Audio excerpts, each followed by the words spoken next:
alim, nabi, rasul, kenapa mereka minta hidayah? A'udzu billahi minasy syaithanir rajim. Bismillahirrahmanirrahim.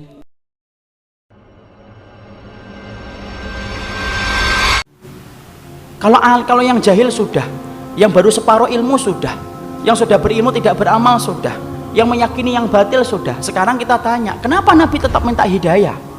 Kalau 4 tadi menceritakan tentang diri kita, tapi kalau kemudian yang kelima, kenapa Nabi dan orang-orang soleh yang mengikuti jalan para Nabi, yaitu para sahabat, para tabi'in, dan kita yang berusaha untuk mengikuti mereka, ridwanullah alaihim, kenapa kita masih tetap minta hidayah?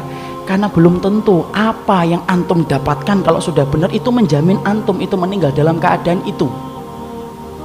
Kita apa pernah menjamin bahwasanya kita akan mati husnul khatimah dalam keadaan iman? Siapa yang menggaransi iman kita? Tidak ada. Minta hidayah supaya Allah itu memberikan istiqomah setelah kita dapat ilmu yang benar.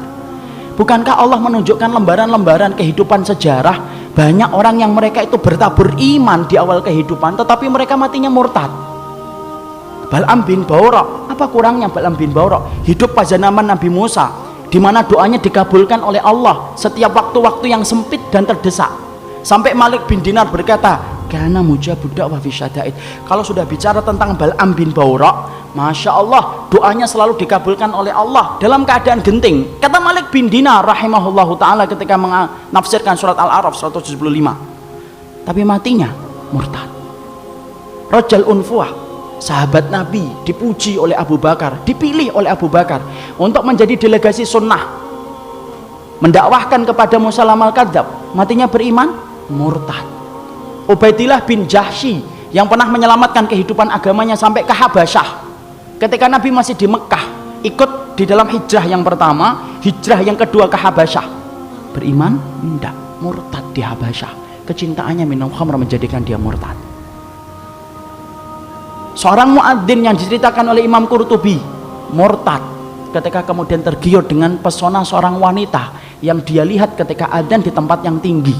Orang dulu ketika adzan naik ke tempat yang tinggi, melihat seorang wanita begitu cantik turun, ini gentle dia ini, turun, dia katakan dia cinta sama wanita itu. Wanita itu berkata, "Tidak bisa kamu ini, nerima kamu karena kami Nasrani dan kamu Muslim." Loh, dengan apa saya bisa diterima? Berpindah kepada Nasara. Pindah, ikhwan. Murtad, meninggalnya di hari dia meninggal dunia, akan mencampuri istrinya, naik ke atap, kemudian jatuh, belum sempat mencampuri wanita yang menjadikan dia murtad. Siapa yang menjamin? Ini yang kemudian kita khawatirkan. Minta terus hidayah.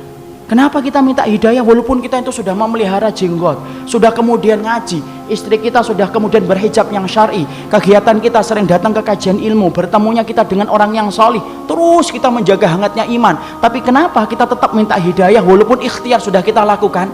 Karena tidak ada yang menjamin antum akan masuk surga kecuali Allah.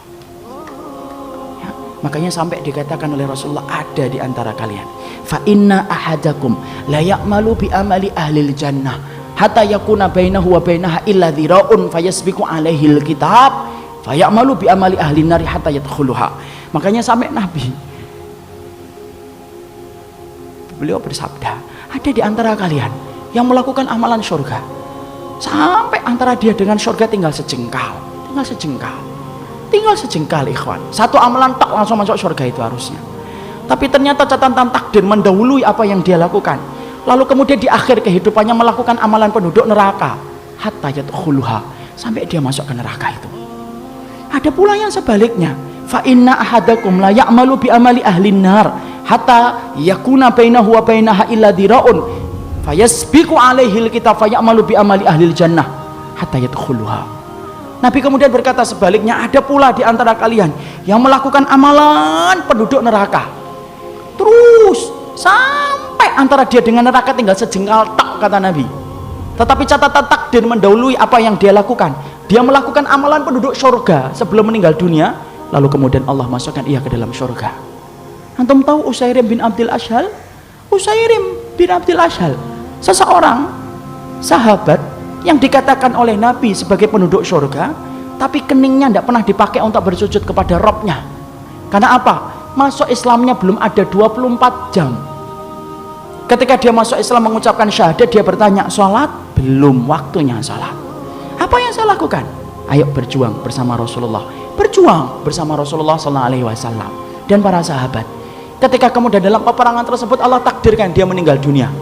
Ketika meninggal dunia, maka rame para sahabat membicarakan tentang Usair bin Abdul Ashhal. Sampai Abu Hurairah berkata, inilah penduduk surga yang belum pernah menempelkan keningnya untuk mencium bumi bersujud kepada Allah. Itulah Usair bin Abdul Ashhal. Siapa yang jamin, ikhwan? Jangan sombong kalau kita hari ini sudah ngikut-ngitibak. Jangan sombong ketika kita hari ini sudah ngaji. Belum tentu itu akan menjadi jaminan bahwasanya itu menjadi keimanan kita ketika meninggal dunia. Jangan magrur. Apa itu magrur? Tertipu dengan amalan kita, merasa bahwasanya amalan kita itu akan pasti menjadikan kita masuk surga. Siapa yang jamin? Minta hidayah kepada Allah supaya kemudian kita diberikan oleh Allah. Kalau antum betul-betul orang yang solih, supaya hidayah yang antum minta menjadikan antum diberikan istiqomah sampai antum meninggal dunia. Itu yang kita minta kepada Allah. Inilah pentingnya hidayah. Makanya di dalam kehidupan kita sampai Allah terangkan doa yang pertama bukan doa meminta ampunan. Doa yang pertama bukan meminta surga. Doa yang pertama di dalam Al-Quran bukan meminta pelindungan dari neraka. Tapi doa yang pertama, ikhwan, antum sebagai hambanya Allah diajarin oleh Allah. Kita diajarin oleh Allah minta hidayah. Karena kalau antum sudah dapat hidayah, antum diampuni oleh Allah. Kalau antum sudah dapat hidayah, antum dimasukkan surga oleh Allah.